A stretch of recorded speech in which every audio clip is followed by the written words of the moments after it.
with the Sierra Club during COP21. Can you tell us a little bit about yourself and your business or your organization? So, my name is Alicia Escott. I am one half of the Bureau of Linguistical Reality. The Bureau of Linguistical Reality is an art project that takes the form of a bureaucracy. The mission of our bureaucracy is to identify gaps in our language and our languages, for which we are at a collective loss of words, to talk about emotions, experiences, and phenomena that are happening to us related to climate change and other anthropocenic events. Thank you. We do this by hosting field studies in which we bring together groups of people who are experts on a certain topic, such as the drought, science fiction, extinction, ocean health. Those groups are usually artists, scientists, journalists, mothers, and writers, and we bring them together to come up with new words to encapsulate these emotions and experiences they are having. We've also been at the COP21 working with people in many languages to talk about emotions and experiences they are having one-on-one. With these words that you come up with, can you show us a couple? Absolutely. So, over here, we have slow enopocalypse. You can use the term slowpocalypse for slang. Slow enopocalypse is the concept that while the media presents the apocalypse as a sudden, dramatic event, we raise the idea that while it may be occurring in the geologic blink of an eye, the apocalypse might actually be for human beings feel very slow. Yet we all know we're going through it. So there's something about this perceived slowness combined with awareness that leaves us with an almost boring feeling, a tedium, which compels us to further be on our phones and to consume more and do other things to speed our time that further distract us from the natural cycles for which we need to survive. Another word that's very important to the Bureau of Linguistical Reality is shadow time. Shadow time is a parallel time scale that follows one around throughout the day-to-day experience of regular time. Shadow time manifests as a feeling of living in two distinctly different temporal time scales simultaneously, or an acute consciousness of the possibility that the near future will be drastically different than the present. One might experience shadow time when they are planning for a child's college education, making plans for travel, saving, trying to think about paying their rent at the end of the month.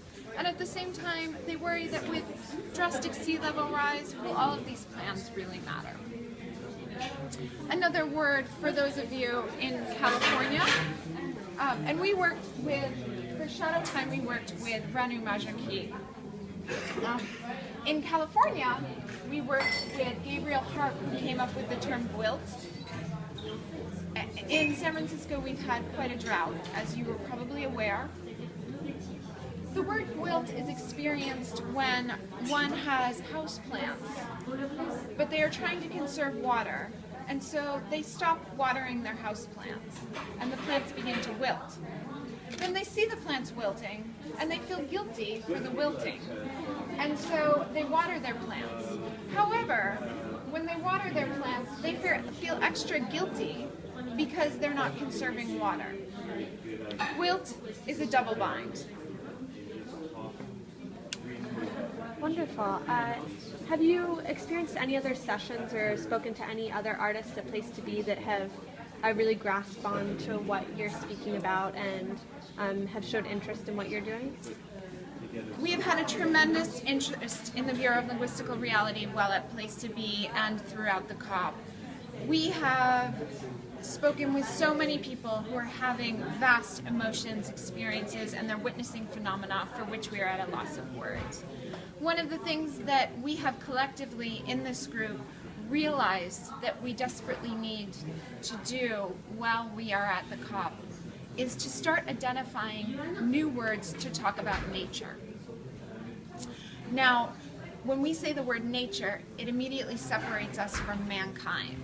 So we are looking for a new word for nature that is inclusive of humanity and which does not separate itself and does not objectify nature or place it in a point of other. We've been working tirelessly with the Bureau of Linguistical Reality, at the Bureau of Linguistical Reality with members at COP to find this word. Please let us know if you know of this word. Could you explain to us what is your point of view on how language affects our human behavior? The Bureau of Linguistical Reality takes its name from the concept of linguistic relativity. Linguistic relativity is an idea, is a hypothesis that because we think in language, if we don't have the words to talk about something directly, it doesn't really exist for us, and it's hard for us to conceptualize it, let alone talk with each other about it, and furthermore take action. So our attempt is to use the words as points of connectivity and small artworks that can bring people together to start a dialogue on issues that are more difficult to grasp. Do you have a favorite word?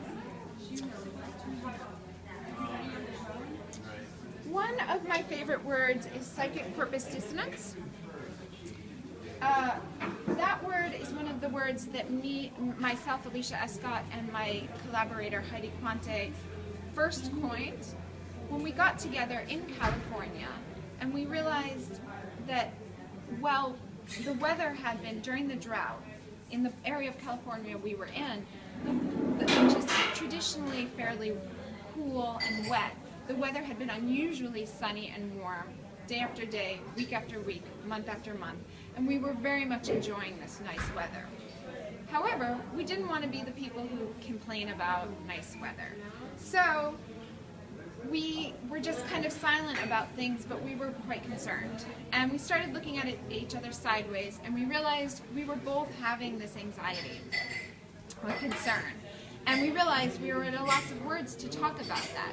So we coined psychic corpus dissonance, a mind-body dissonance, to talk about the experience of enjoying weather, all the while knowing that it portends not good things in the long term. Well, thank you so much for everything that you're doing here at Place to Be. Your bureau seems like it's going to have a really wonderful impact. Learning these words here today has been very helpful for us, and I'm sure it'll allow people to really voice their concerns and their feelings in the future. So thank you so much for talking with us. Thank you. Thank you.